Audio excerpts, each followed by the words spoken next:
Call Andrew Williams. Thank you, Mr Speaker. Take a call. Building Amendment Bill number 4. And New Zealand First will not be supporting this bill.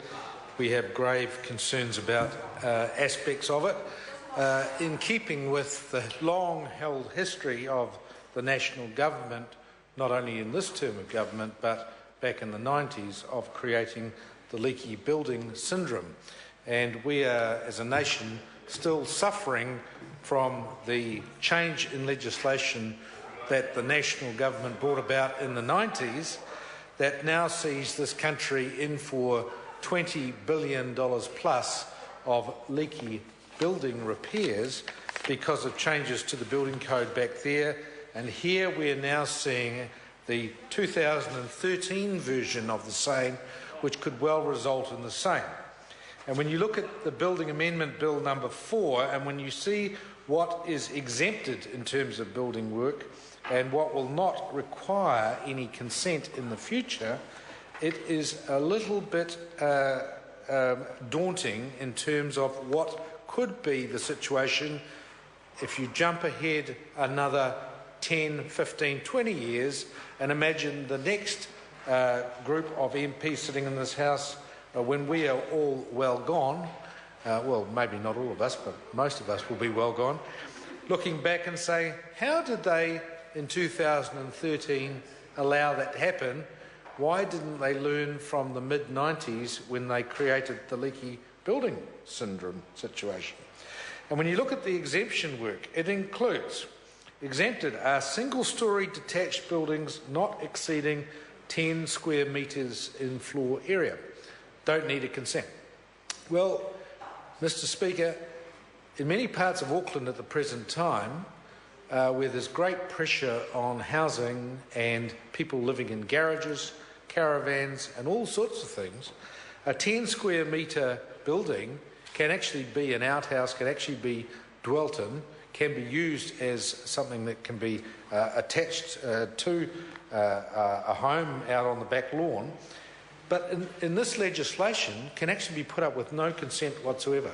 So any sort of jerry builder could actually put up any sort of dwelling on the back of any property in the Auckland area under this legislation, and there would be no control on it. And that's what will happen.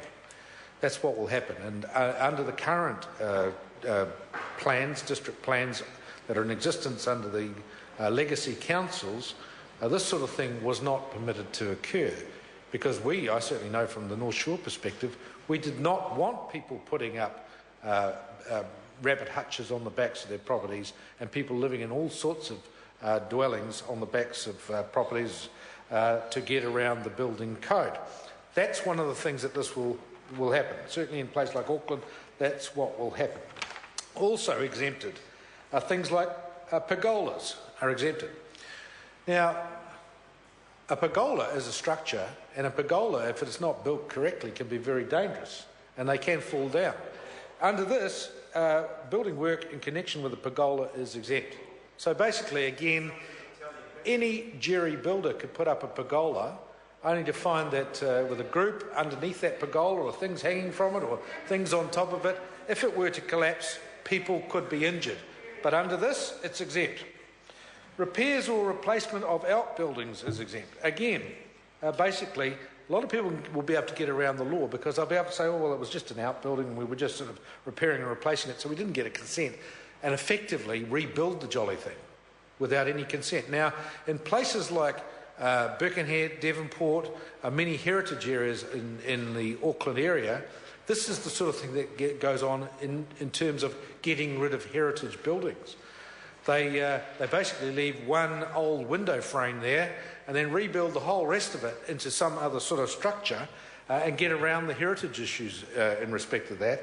And basically old parts of the city get slowly destroyed because people who are not sympathetic to heritage use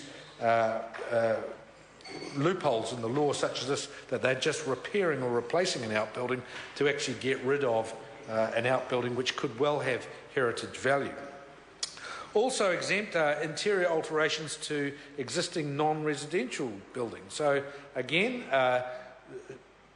alterations within a commercial building or non-residential building can be done, and again that can have extensive implications in terms of safety, in terms of the integrity of the building, if it is just being done as repairs and changes with internal walls. And in that respect, it also says here internal walls and doorways in an existing building are exempt. Again, if you do start playing around too much with internal walls and doorways in an existing building, it can have a big impact on that building. Again, people and less reputable builders, perhaps, and less reputable developers or people doing modifications to existing homes, renovations of existing dwellings, could easily say, well, sorry, we didn't need it because we were just doing internal walls, internal doorways, internal renovations, all this sort of thing, and in fact could actually be putting the building structure at risk. It also says here, exempt will be closing in existing verandas or patios. Well, again, under the current situation and in terms of the coverage of a home on a property and the footprint that that home takes up, often patios and verandas can be quite sizable. Again, under this legislation, people will be able to start filling in existing verandas and patios. You know, that starts to take on a thing that a house can incrementally just, you know, there's a patio there's a bit of a veranda there and whatever, just start easing out the houses. In a place like Auckland, again, suddenly more and more bedrooms being conveniently tagged on to properties without a lot of legislative oversight. So, Mr. Speaker, we are seeing some real loopholes being put into the law here.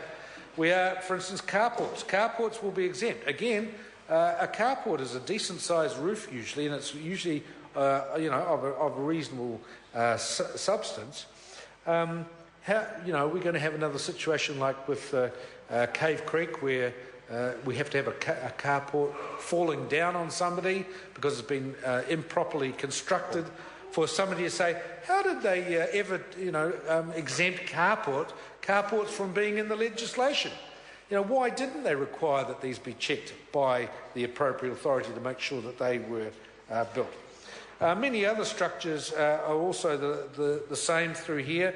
And, Mr. Speaker, we really do feel that the National Party should have learnt from its mistakes of the leaky homes, that if you start deregulating and taking all the controls off, and if you start watering it down to such an extent, and if you combine that with tradesmen of questionable ability and questionable where they may have learnt their building trade, you could end up in a situation, and I particularly apply this to the likes of Auckland, where Auckland in 10, 15, 20 years could have some very, very shoddy building works going on under this legislation, and we could all say, how on earth did that legislation go through under the national government of 2013?